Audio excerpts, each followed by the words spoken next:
Brick. The new Lexus IS. Oh. Hey, yeah. Nope. Alright. Alright. Hey. I think I got a little glitch here to fix. Let me see that. No, it's working. It's fine. Okay, cool. Hey, I'm Eric. I'm making a game. If you just were watching User335 do his awesome game, I like that guy. I'm another guy like him. I'm working on a game, and I've been doing it for a couple years now. It's called the Godkiller. I'm going to show it to you in a second. Alright, here we go. It's a puzzle game. You saw puzzles in it. And it's like a 3D top-down puzzle-solving adventure game. Maybe a little bit like... I can't say what it's like. It's not like anything. That's the deal. Alright. I created 2 new levels today. Just a quick look at all these levels I got. All these levels...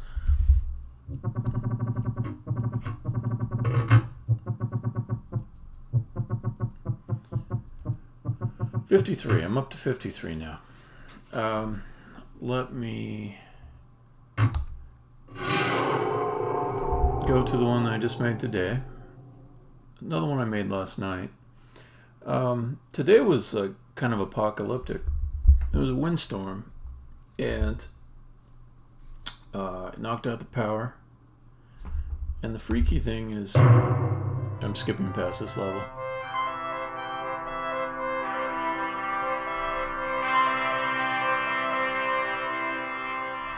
It took them about 12 hours to... Okay. The power took about 8 hours for them to get back up. The internet took about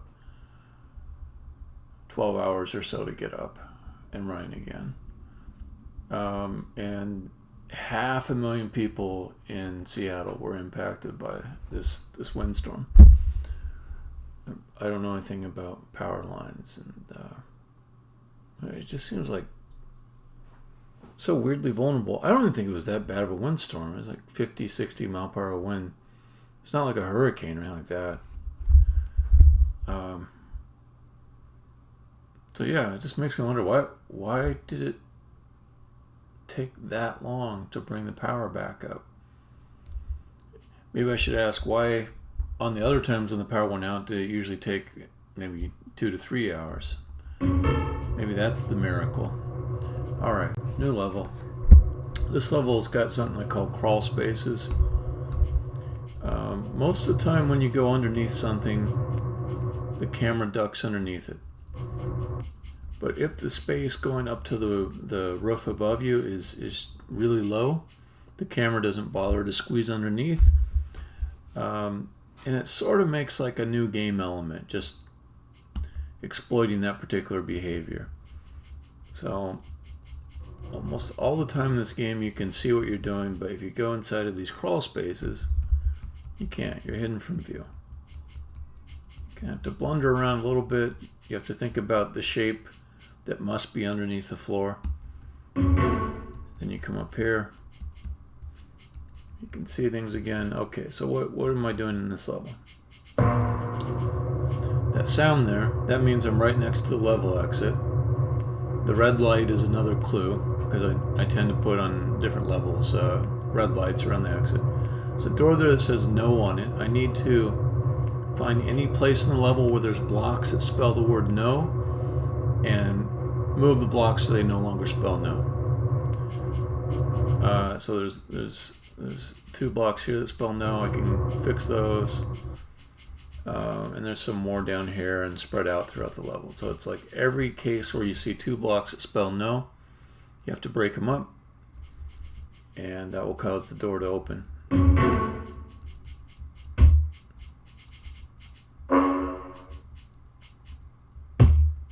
Oh, I added something too.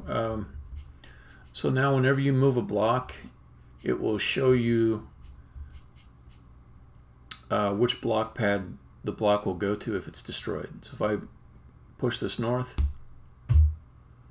Oh, no, it didn't make a liar out of me. It's just that it was so close to this other one. I was expecting it to come down here. Okay, so there.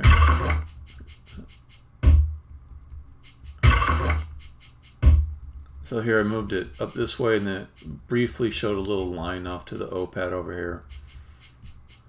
So that gives me a little information about where it's gonna be reborn when it's destroyed. Okay, so let's keep going. Now I would know from some exploration that there's no way to get into the crawl spaces except coming up through the top. And there's a few ways to get out over here.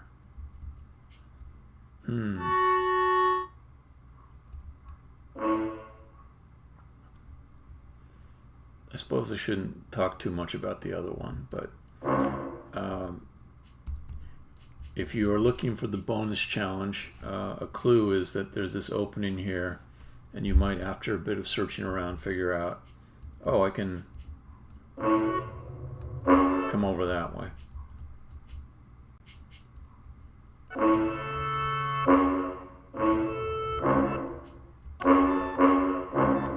Okay, so it's a little bit hard to figure out where the hell you are. But I didn't make these underneath passageways much different than what you see above. I didn't put any maze walls in them or anything like that. Okay, so there I have disrupted all the blocks that spelt no. And that gives me access to the exit. And there's some stairs that go up towards the challenge related to the bonus, but I will skip those for now, because I have a policy when I demo levels not to show the bonus solutions. So loud, does that have to be so loud?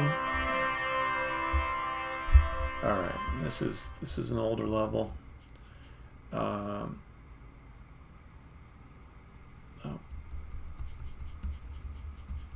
Okay, let's go to the other new level.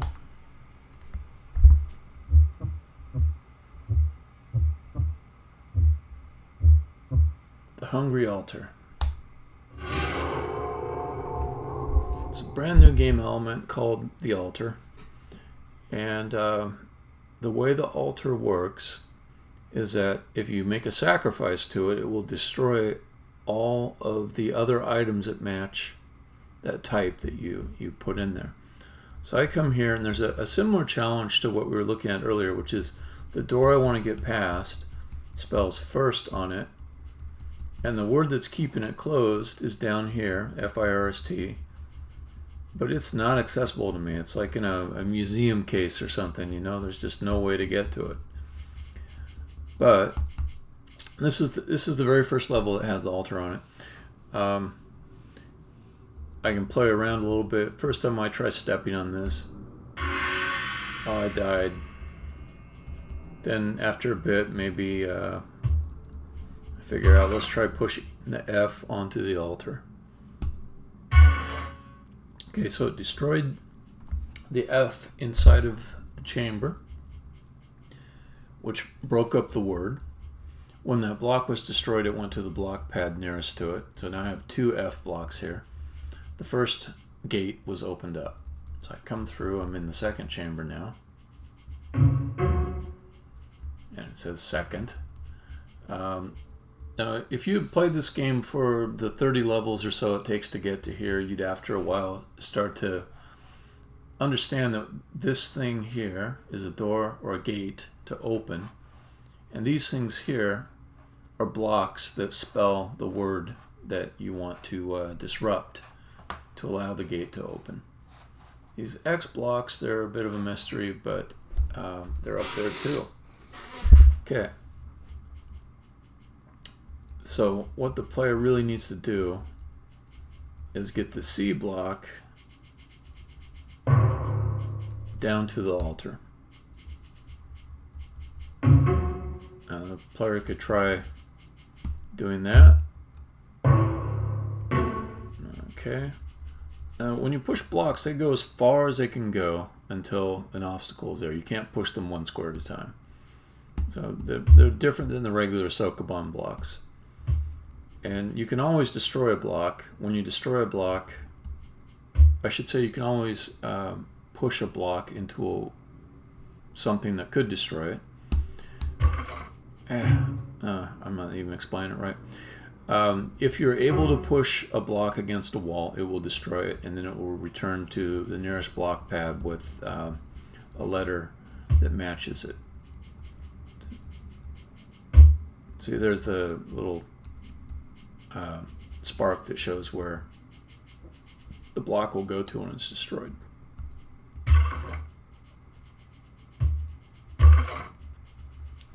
Okay.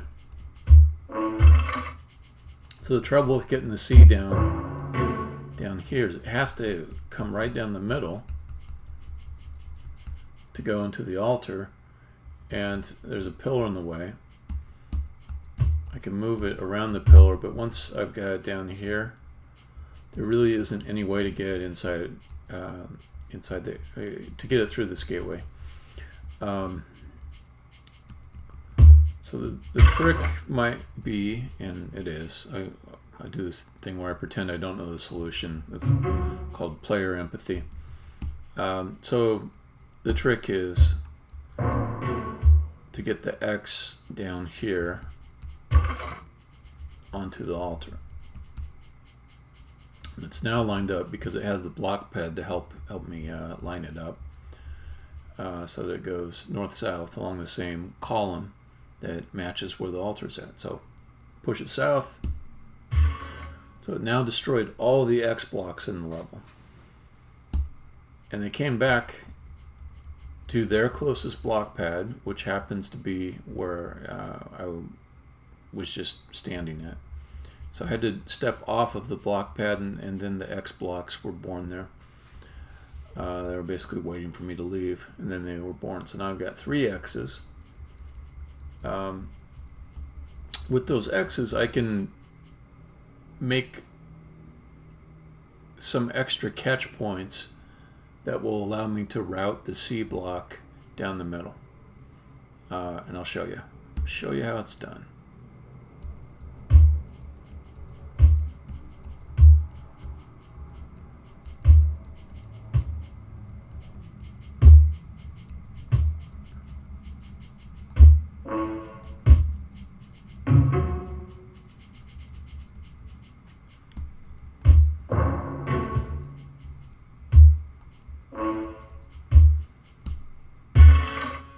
A lot of lightning bolts for that sacrifice. Now I've got 3 C blocks. Where did those 3 C blocks come from? One was the one that I pushed south, and the 2 other ones came from inside of here.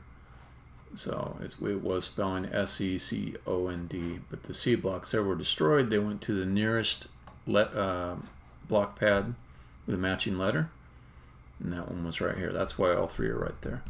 So now I can go through this gate. It's open. And there's a 3rd room to get into, but that is the bonus challenge. I'm not going to show that on the demo portion of the stream. All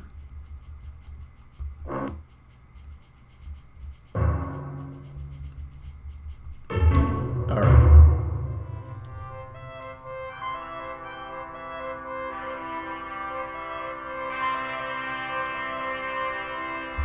So that's my demo. With the rest of the time, and this is going to be a short one, I've actually been working all day. I've worked about 10 hours or so on this already. With the rest of the time, I'm going to start another altar level, but I will not finish it. Alright, so let's go open another scene and make a copy of it.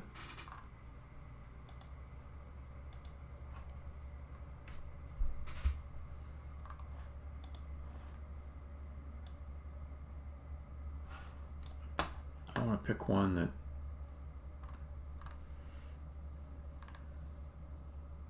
has a good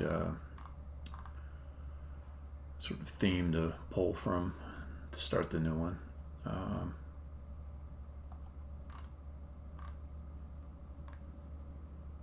Do the gap.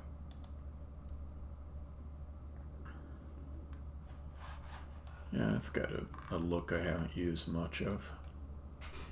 That bright, well-lit look. Okay. So,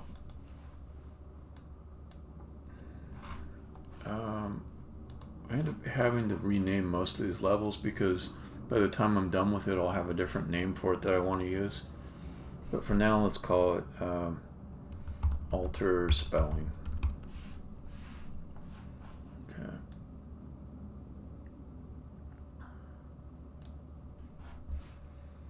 And I just made a copy of the other level, but I'll just take out all the stuff that was in the other level.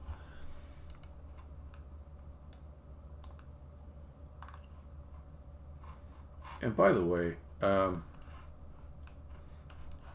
just for anybody that's thinking, is this way of just copying one level to the next, is that a good way to make a bunch of levels in a Unity project? Not by itself. No, it's not. I've got some code that checks that a certain set of prefabs are here. The way it's organized, there's a main prefab, which has like all the stuff that should be common for each level. There's editor, which has got stuff that won't be there at runtime, but supports editing inside the level. It's a prefab though, right? Player and player cam, those are also prefabs, but there is something about the player where I need to unpack it. Inside of level, there's certain directories that are always present. Okay, and then there's a background directory or folder, I should say. And when I do organize scene, it checks to see that everything is right. Because the reason why you need that, if you're going to make like a game that takes a long time to create and has a whole bunch of levels, is as you go, when you make one level, you can't help but like make changes to your engine at the same time, and then you go back to past levels and they don't have those same changes to the engine, so you're always like constantly updating them again and again. So I would say if you get past that prototype stage of your game project and you're saying, okay, now I really want to make a big game, or I want to make a complete game with a bunch of levels, figure out some kind of system where you've got reusable prefabs that are going to be there in each scene, and maybe something that verifies that they're all correct. Okay, so let's drop a floor here.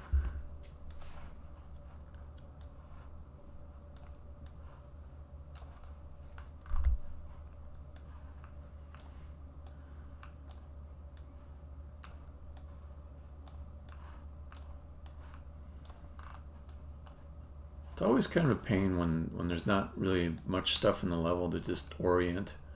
I found that if I go on 2 axes first and then do the last one, like XZ and then Y, it's usually the best way to find out where things are. But then after there's a bunch of stuff in the level, I don't have this problem as much. So I can orient on what is already there. Okay. So I've got one of these sort of half-made ideas in my head, and a lot of times they don't pan out. So I gotta think about it a little bit further. Let's see, new level, crawl spaces. Write my release notes so I can give them to the play testers at the end of the week. All right, so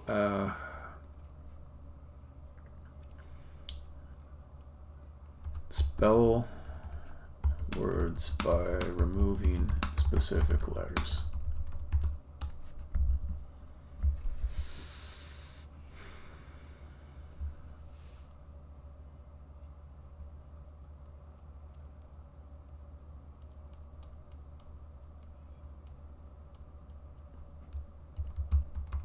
can't move, can't push blocks.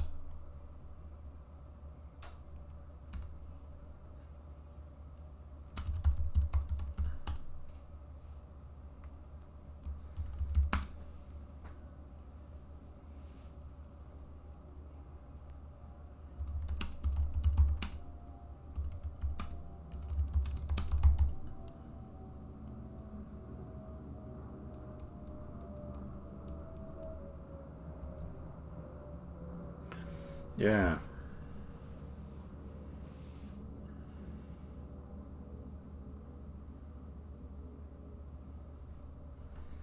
Picturing something like vertical chutes that you can see inside of.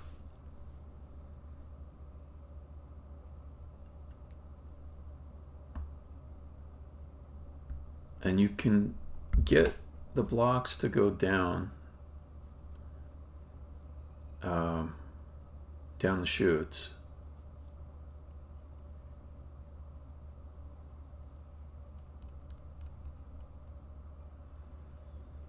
But other than that, they have to follow a certain path. So the tricks that you have are arranging the order that the blocks are inside of the chutes. There might be something like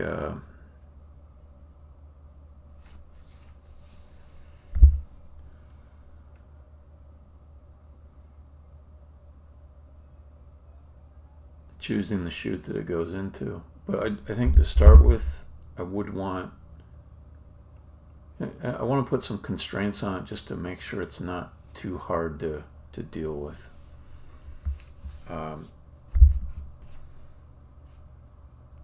It's good to shoot for like a moderately difficult puzzle to start with, and then it either gets hard or it gets easy.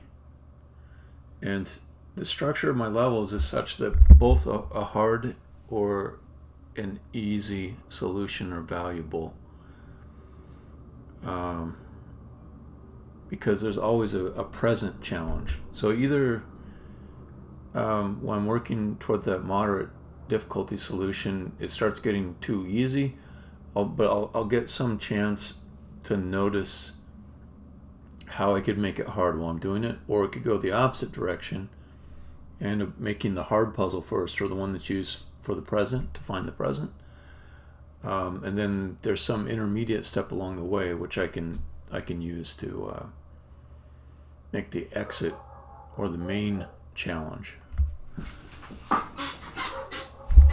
So I think I have some ideas for like a moderately difficult thing. Okay.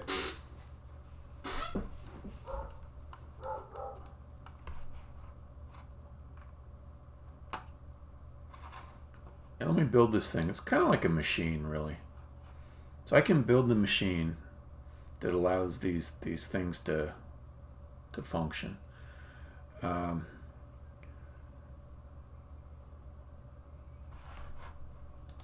These chutes and the mechanism for getting them to go back to the top and get pushed down, I can do all that.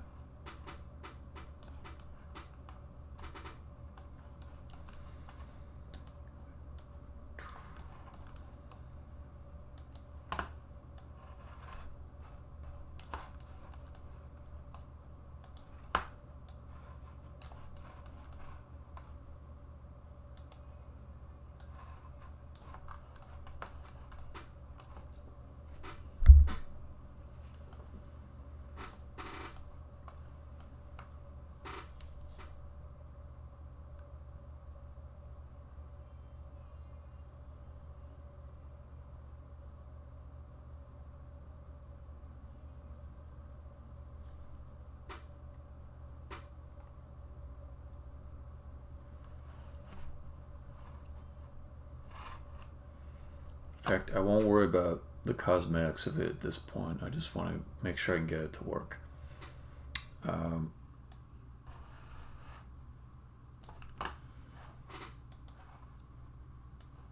let's just do one shoot.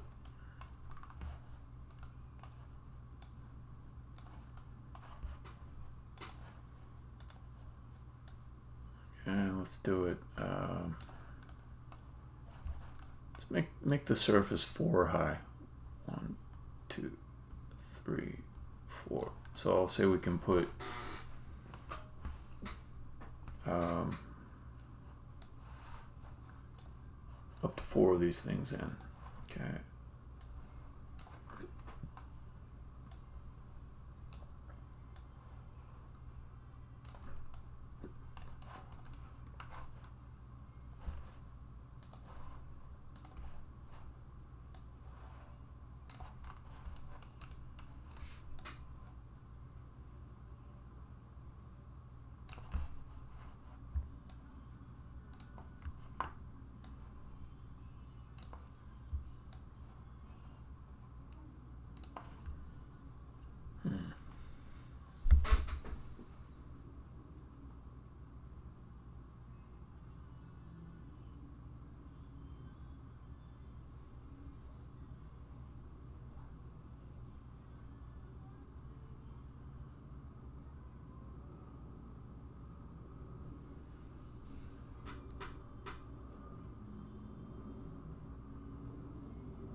I think of 1 or 2 ways to do it. One is you push it yourself. The other is a creature pushes it for you. A Groldy would push it. If I do a Groldy though, it's easy for it to kind of get gummed up, the mechanism. So if there's 2 blocks up top, I'll put 2 block pads here. I'll put 4 block pads here. But if more than one was there and the Groldy pushed them, then they get gummed up. So let me not do it with the Groldy to start. There might be some really clever way to do it, but the other thing is you can make a thing which looks really complicated, and sure, it's clever, but it confuses the player when they look at it. I'd rather not have that. So instead of making the perfect machine, I'll make something simpler. Okay. So my thought is, let's do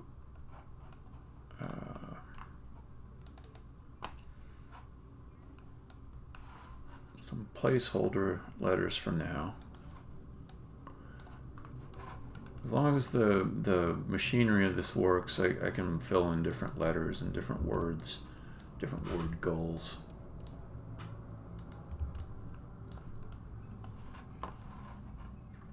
Okay, so this one will be B. So will be C.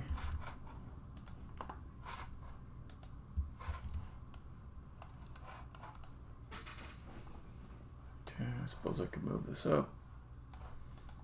Might be some value in seeing how compactly I can do this.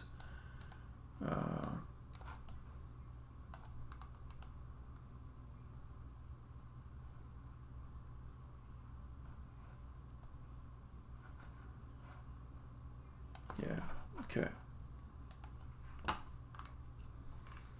So on this side, just do a window. See what a window looks like. Do window north-south. Put that down there.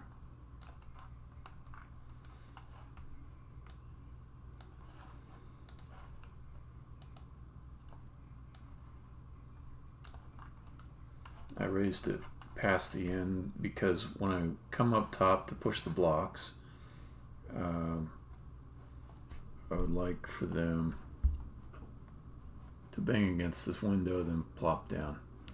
Okay. I'll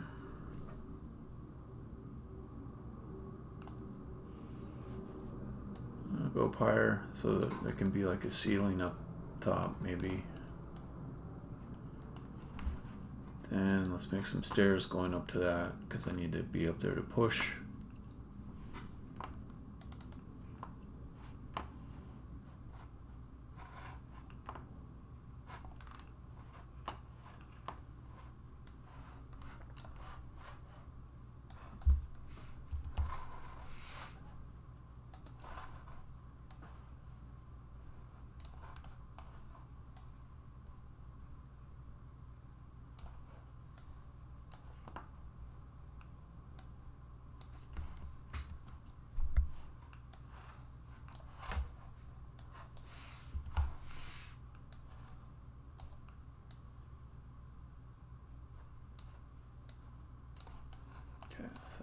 there's a way to get up there.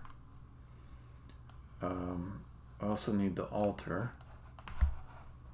Oh, here, let's finish putting the blocks up here.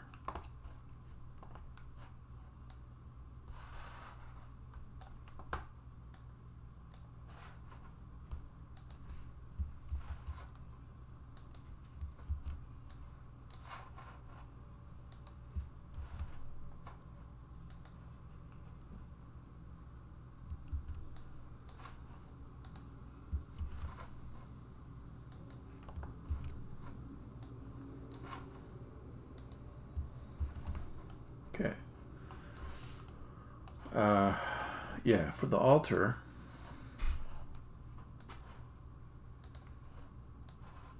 I'll make a simple one for now.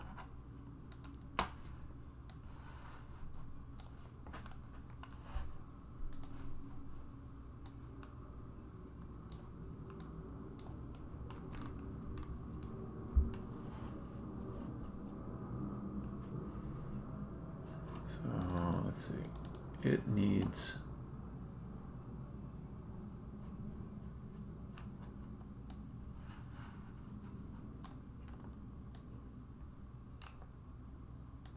something like this.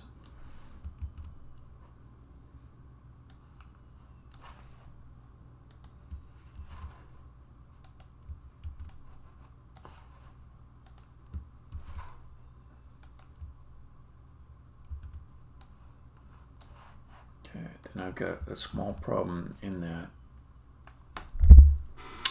these guys, once they drop down, and I use the altar to move some over here,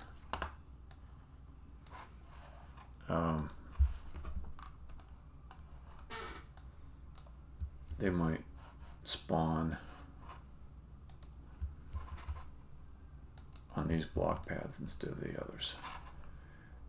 So the rules for choosing the block pad are: first look at height, and whichever block pad has the closest height,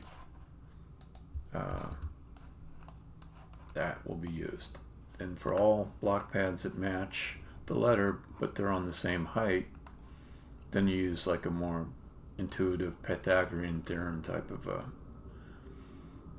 well, it does use Pythagorean theorem.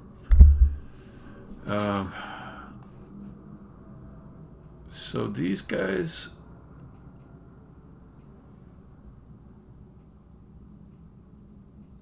they need to be elevated a little bit. The place where they drop needs to be raised up high enough that it won't, that they'll come back up to the top instead of going to these over here. So these blocks here are only used for sacrifices. These blocks here are used for spelling the words in different sequences. Okay, let's just move them up 4, see if that's enough.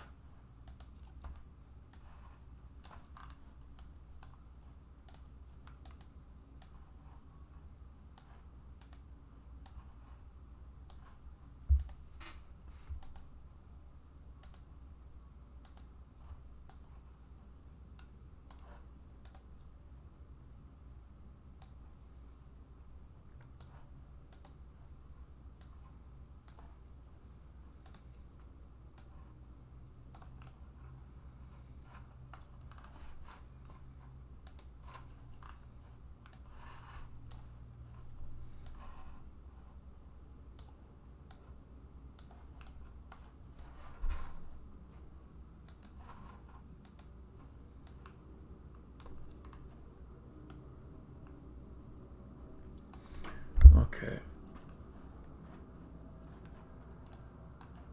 So, did I make this part too high or higher than it needs to be? 1, 2, 3, 4. Yeah, I think it's up a little too far. I've got incentive to not make this any higher than possible because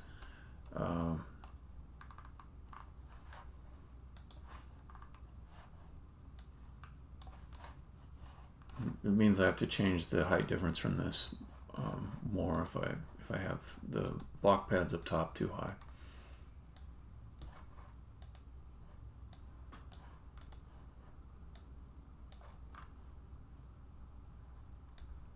Oops.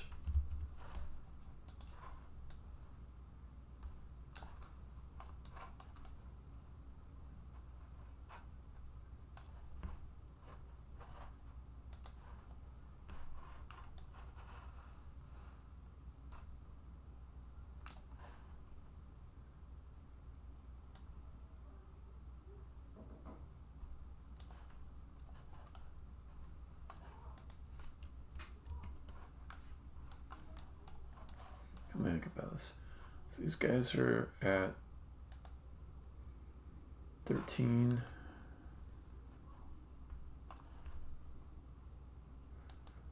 These guys are at 18.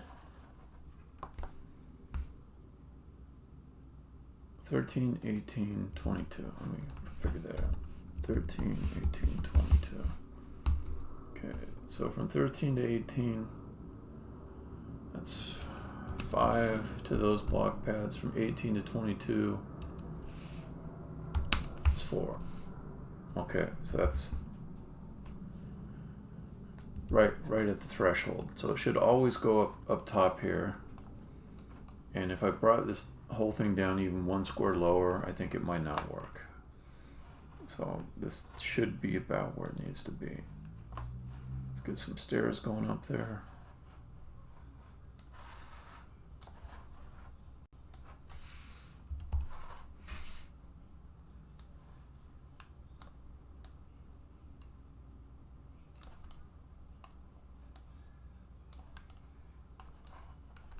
Okay.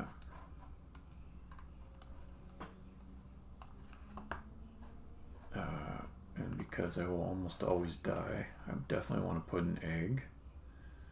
Okay, so this needs to be 9, not 8. Okay.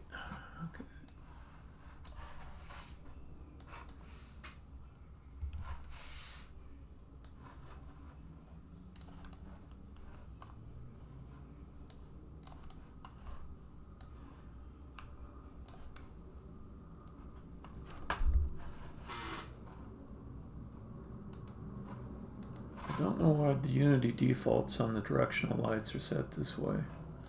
If I set it to 0, I get rid of some artifacts pretty easily. Okay, so that'll get me up there.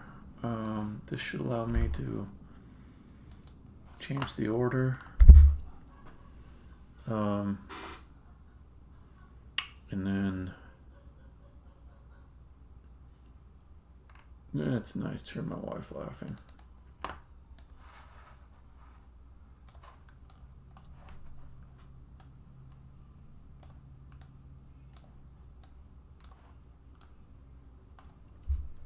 Alright, that should be enough to test with.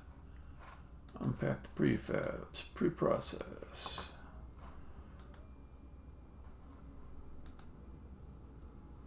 No reference, what is that about?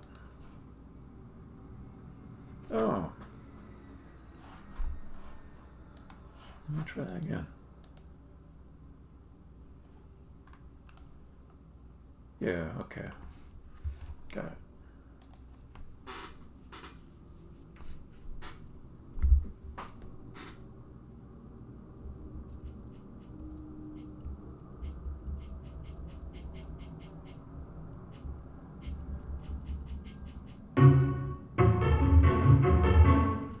Stick them down and start.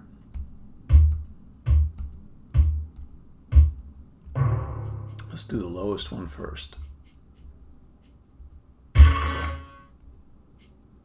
That's good. I put the D up top. Alright, so suppose that I wanted to make reverse order. That would be D first,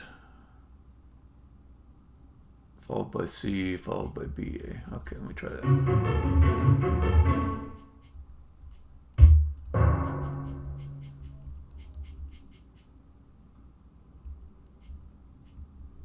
Actually, I'm doing it the same way it started out. So let me try A first.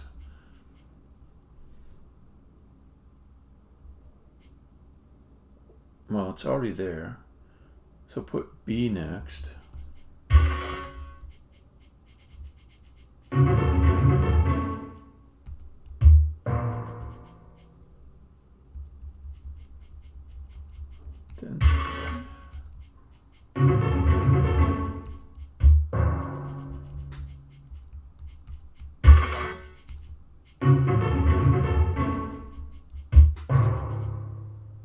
Okay, now I'll do the reverse order. With D on the bottom. I think this is already showing it works as a proof of concept.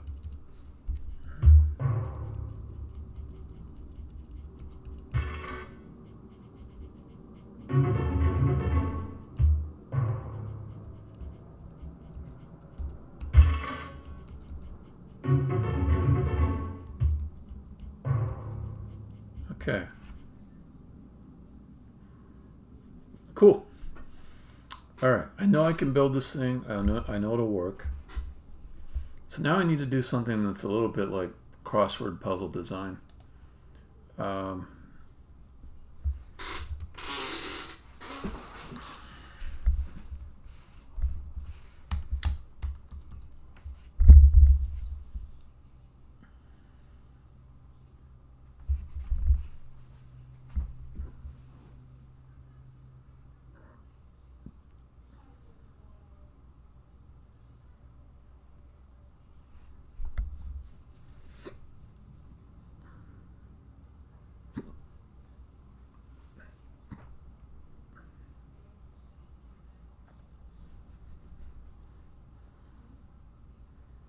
Huh.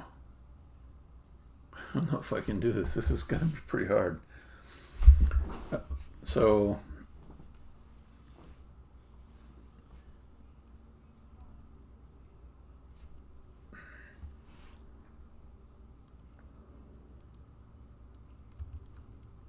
I need to use all unique letters. So 16 unique letters.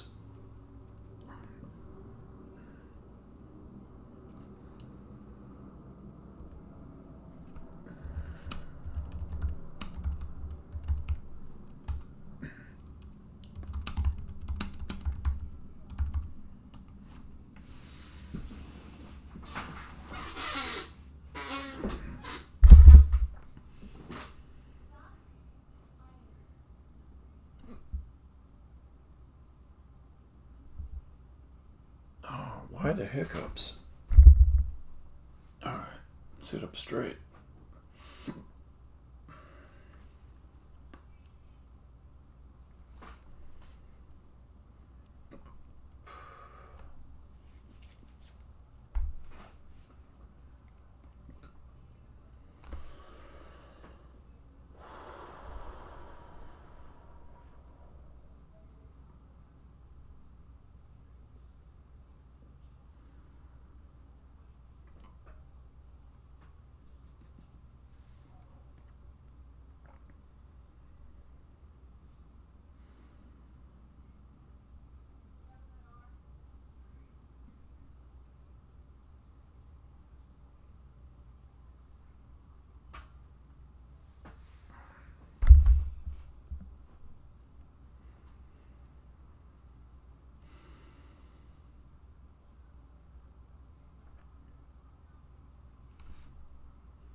God damn, fucking hiccups.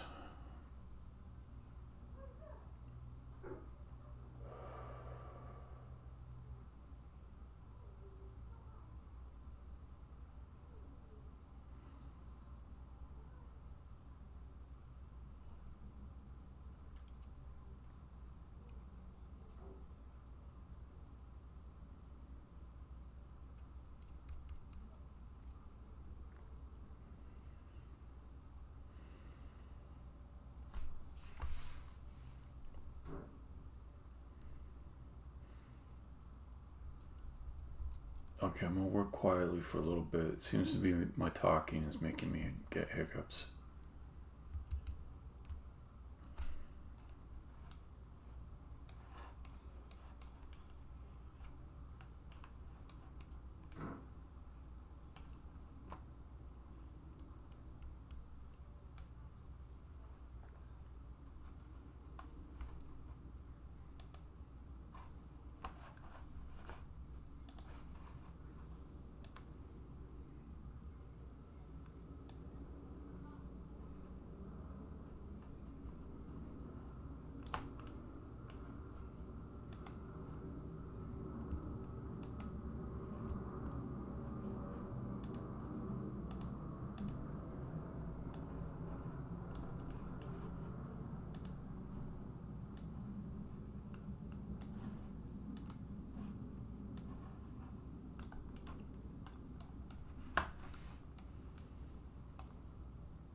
Okay, the thing I'm trying to see is if letters of the same, if blocks with the same letter will still be confined to their chute or their their path here, because the corresponding block pad of the column here will be closer than the one that's not on the same column. Because if that's possible, then I don't have to have 16 unique letters. I just have to have each chute have unique letters inside of it. I'd have to make sure that up at the top, okay, yeah.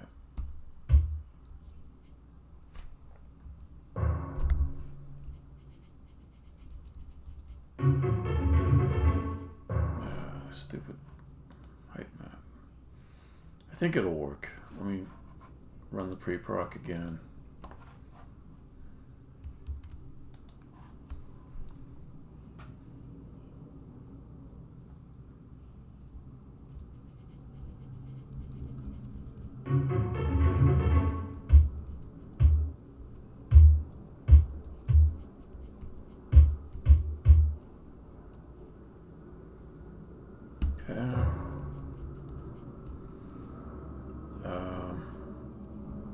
So we say A. Good.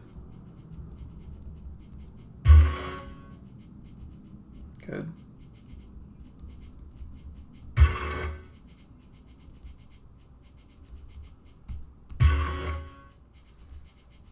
Okay. That's going to be quite helpful.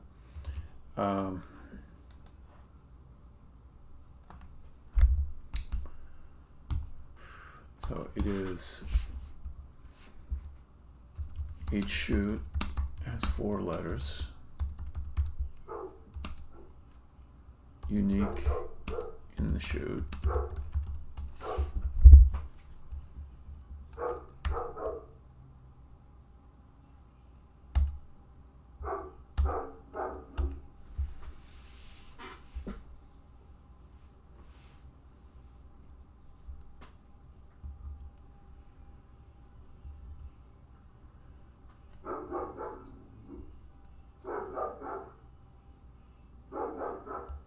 About something like, we want more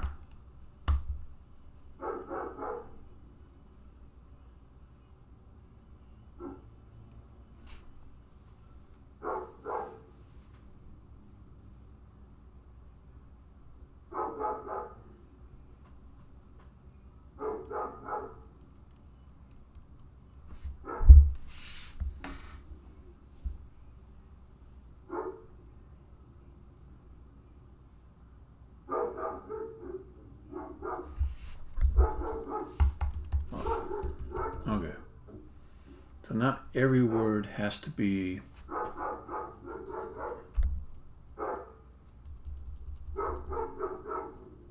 like in one chute or one column or row.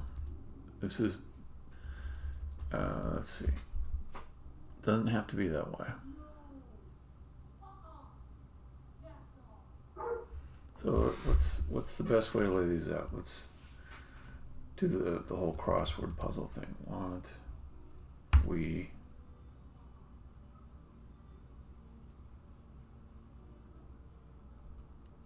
maybe more, we,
This is just a little too straightforward, though.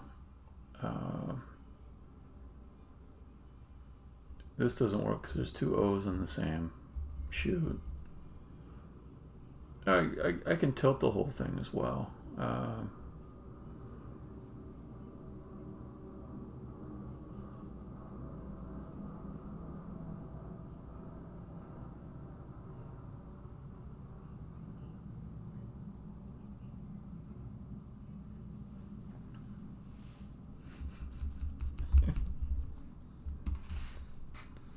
I'm thinking of story possibilities.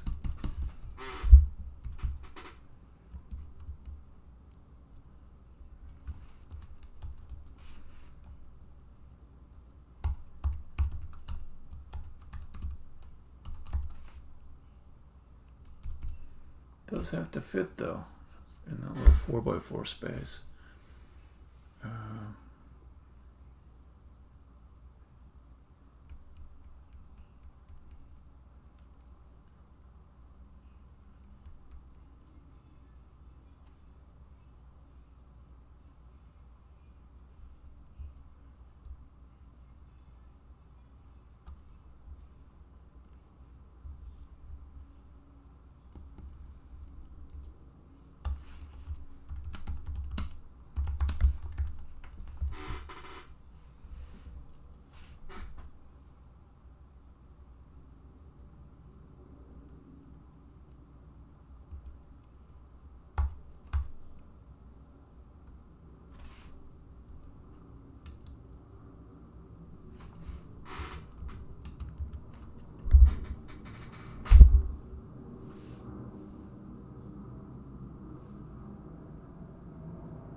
Now I'd really like to come up with something that used up all 16 spots.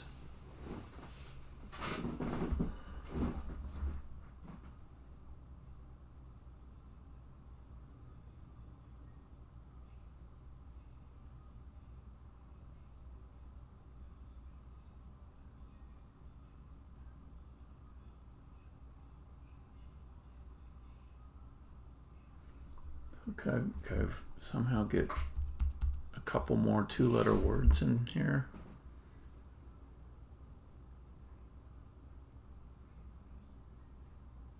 I could do like less love in it.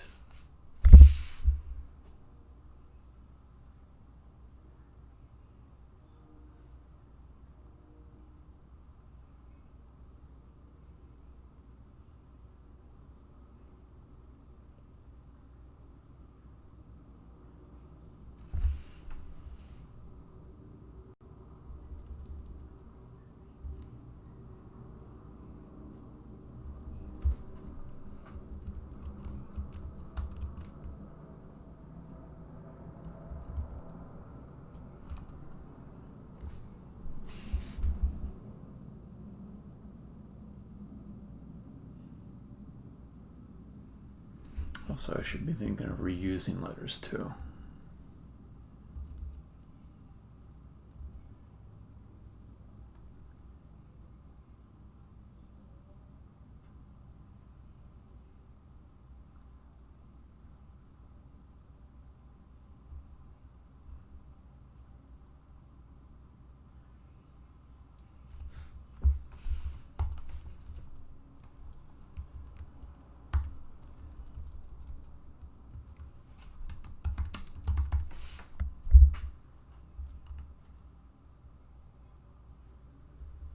Get the OR from 4.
was thinking about what can go in here. It just would be very satisfying to use every space.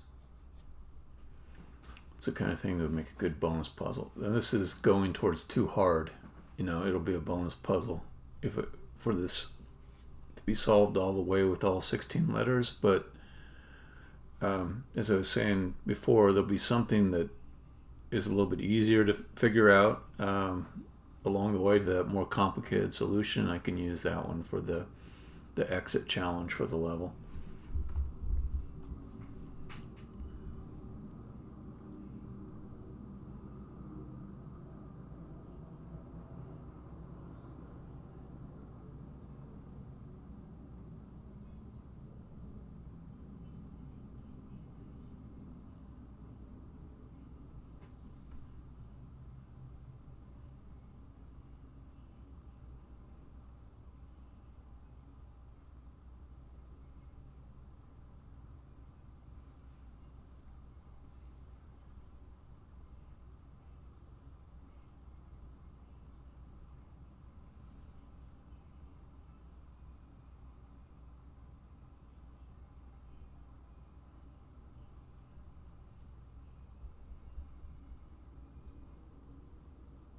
Let's shake it up a little bit. Maybe I can come up with something better.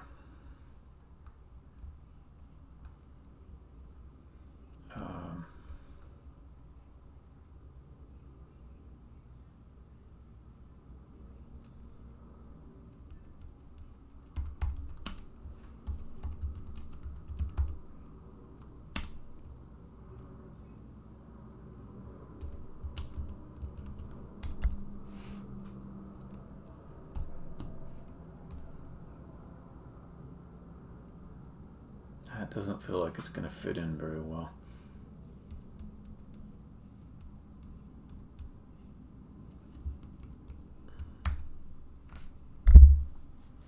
Let's go back to We Want Less Love. See what I can do with that again.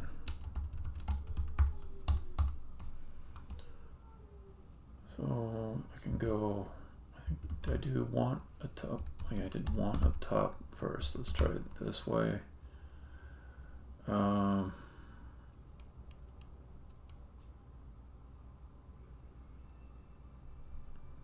Yeah, then you go like, but two L's causes some, it would have to go along the top. What about we will? Now I do like the will because I can put will along the top. And I can put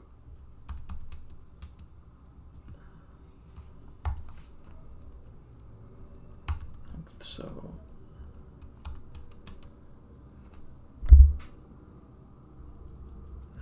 Get rid of want, do something else.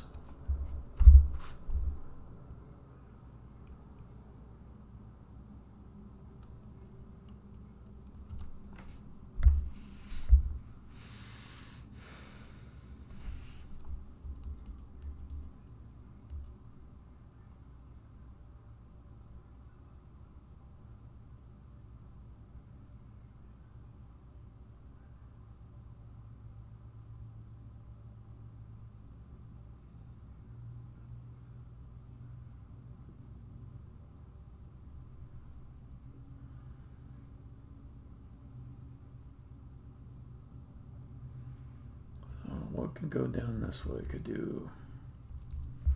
I just cheat a little bit. Use the internet. Word finder. Crossword finder.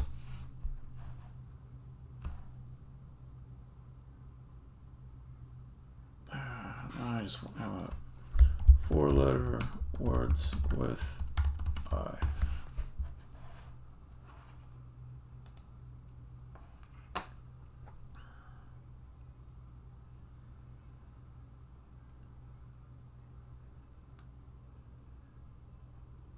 idle, idly.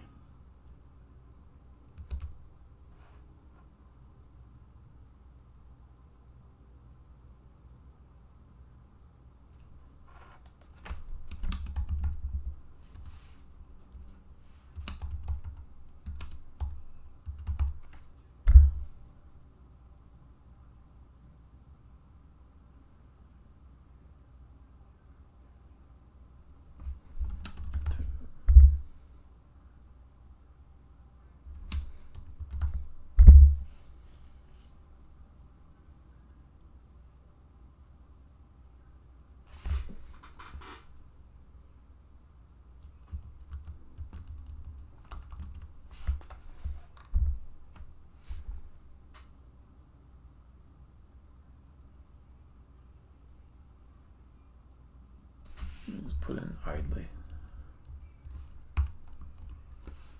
See what that gives me.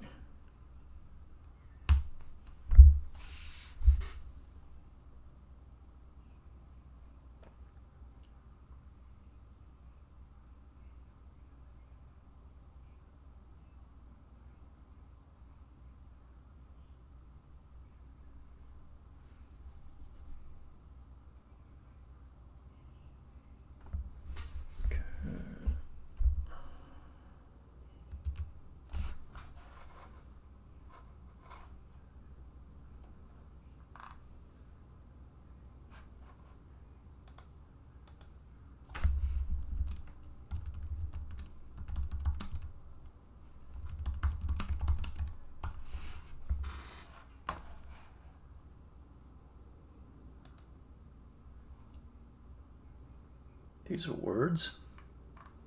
Oh, no friggin' abbreviations.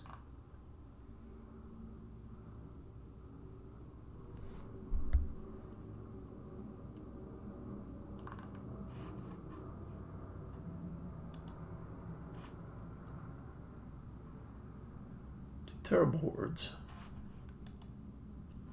Let's do verbs though.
Okay, more options here.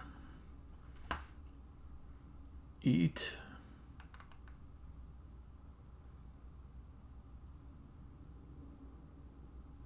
Ebb.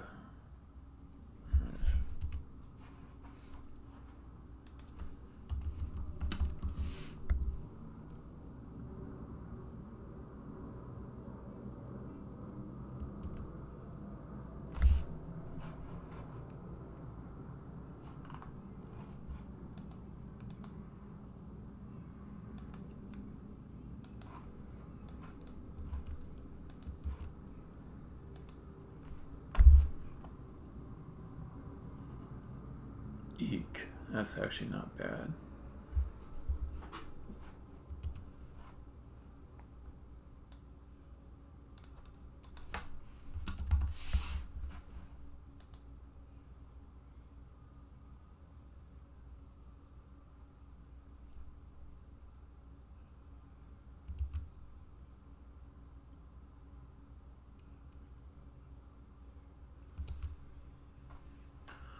It's not great, though. I mean, it from just getting all the words in there, that's fine, but it's a very nonsense phrase. It doesn't tie into the story at all.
This maybe not as this I kind of like better. Okay, so let's say that's the thing you have to spell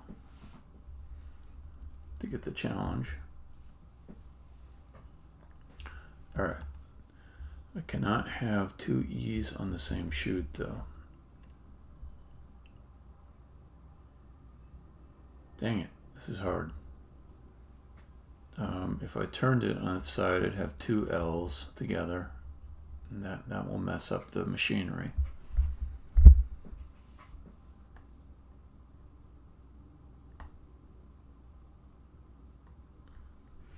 Let me start over. New phrase.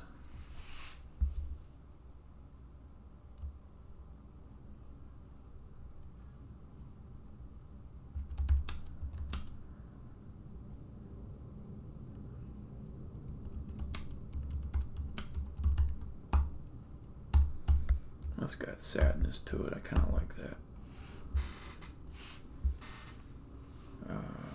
Not much opportunity in that to reuse letters and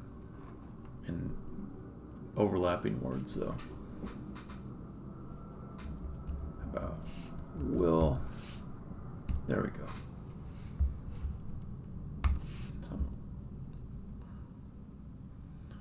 Let's do will.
Okay, so here I have, will we have love? That's pretty good.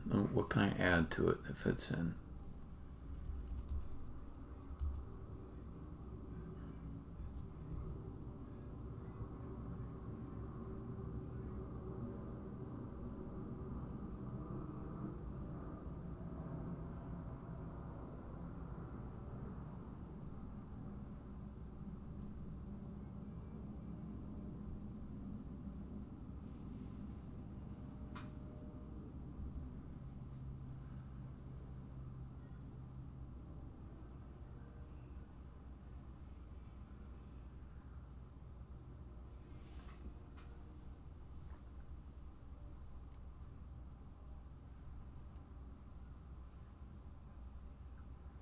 Oh, it got late.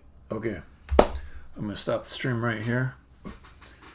And I think I'm going to go order some food for my wife and I.